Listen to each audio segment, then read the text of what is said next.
Okay, I have this 7 quick questions. Um, Thinking about the accreditation process, what behaviors would you say contributed to the success? That's a good question. I think the behaviors that contribute to the success was, really thinking strategically and everyone breaking out into different parts and bringing those parts together, and understanding how their part is going to contribute to the success of the process. So I think that, thinking in a strategic way and not, saying, okay, we got to get this done, but no one knows how to get it done. So we had a plan and really sticking to that plan and being strategic, because I think that was pretty much like a behavior that contributes to the success. Okay, so thinking strategically, breaking the process down, segmenting the work. Okay, that's good. Yeah. Are there any behaviors that you think detracted from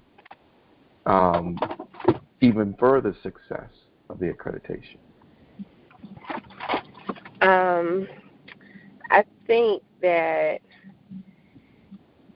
some behaviors were not wanting the extra work and not wanting to do the extra work and not understanding why this is important, not only to the accreditation process, but important to the success of the students and how it was actually going to impact the students in the long run. Okay. So if we define it as perhaps resistance to the work or reluctance to take on the work, describe that in behavioral terms. What would people actually do? So from a behavior, like in behavior terms, they wouldn't. First of all, they would feel negative about it. Like everything had a question of like, why are we doing this, or how are we going to do this, and how I am going to get this done. But also not hitting deadlines and that impacting other deadlines. So once we set one deadline and you didn't meet that deadline, then that impacted the next deadline that needed to be scheduled. So those type of things. And when you have that mindset of, I don't want to do this, or I don't see the value in doing this, then it impacts your work ethic. And from a behavior standpoint, I'm basically just going to give the basic things that I need to give and not really put my all into it, if that makes sense. Mm-hmm. Are there any parts of either one of those, or let me put it this way, what would you could consider to be the outcomes? There was some behavior that contributed to the success, some behaviors that may have detracted from the success. What do you think were the organizational outcomes of either one? How do we end up? I think we ended up, from an organizational standpoint, kind of on opposite sides of the table, if that makes sense. You have those that appreciated the process and was into the process, and then you had those that was resistant against the process. And from an organizational standpoint, it was like a battle of who's going to be right and who's going to be wrong, or who's going to do more, who's going to do less, and why are we doing this type of thing. And it kind of hindered the organization to really come together and work together. And in any organization, that's what you have to do regardless if you agree with the process or not. So even though we were tremendously successful, the organizational outcome was that we ended up more divided. Yeah. Okay, that's good. Can you tell me what were some of the formal and informal ways people communicated, information was communicated about the accreditation? The formal ways, of course, was formal meetings and emails. I think the informal ways And it really wasn't like many informal ways. There would be abruptly, you just abruptly, hey, I need this. This is how it needs to get done, ASAP type of thing. But I mean, I think from my point of view, we did a really good job with formal communication and formal meetings and follow-up.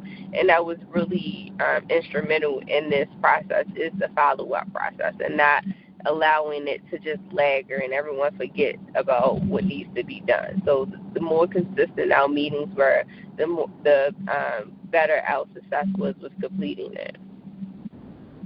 Okay.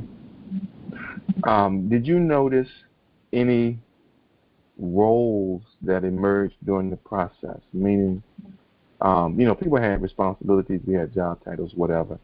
But sometimes people play particular roles. Like somebody might be the person who always cracks jokes in meetings, so they become the person who keeps things, kind of cool, whatever. Did you see any roles emerge in this whole process?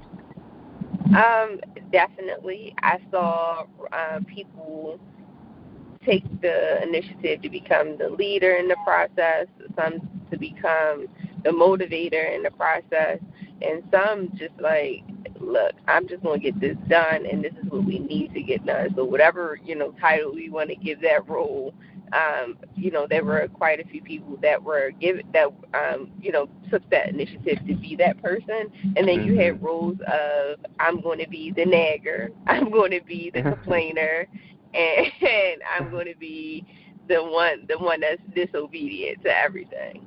Okay. All right. That's good.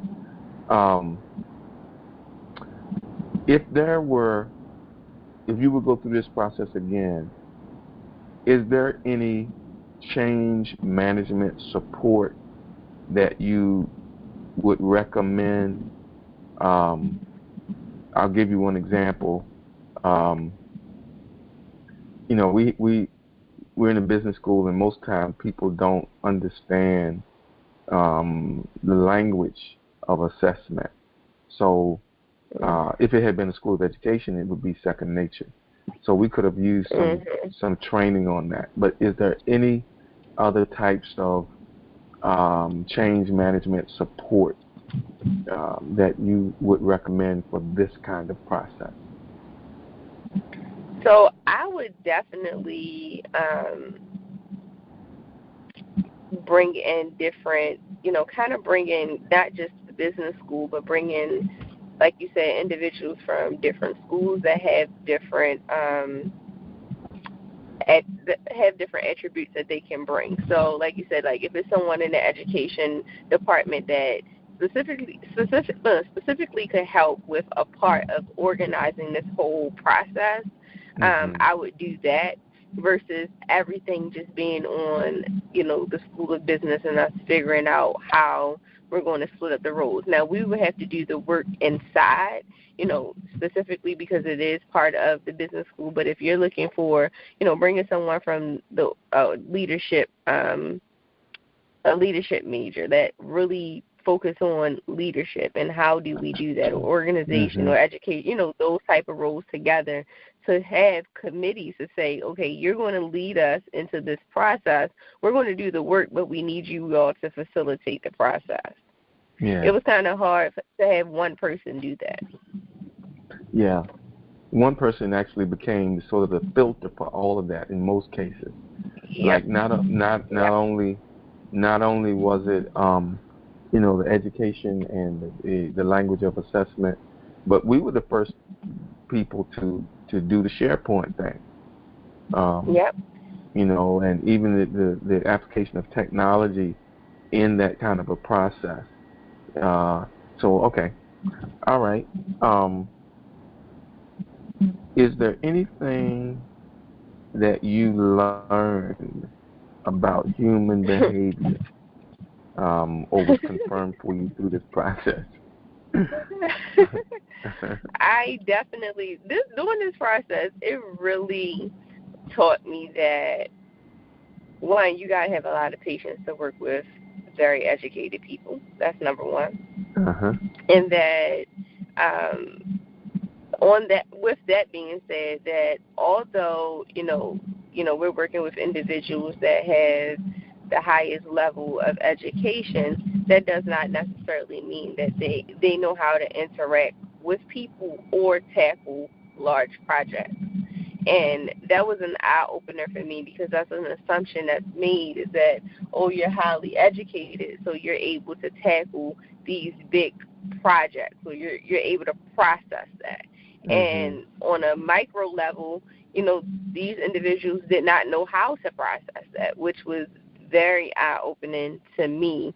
And for me to be in the room probably with the less, it's a couple of us that only have master level degrees, but coming from an MBA program, and I'm like, oh, this is just second nature to me. This is how you tackle projects. I realized that they did not have those skills, and it really, their pushback on a lot of that and their human behavior was because of them not being knowledgeable of how to tackle that project, and I realized that. Okay. Very good. You got anything else you want to share? No, I don't. Okay, good. I'm going to cut the recorder off.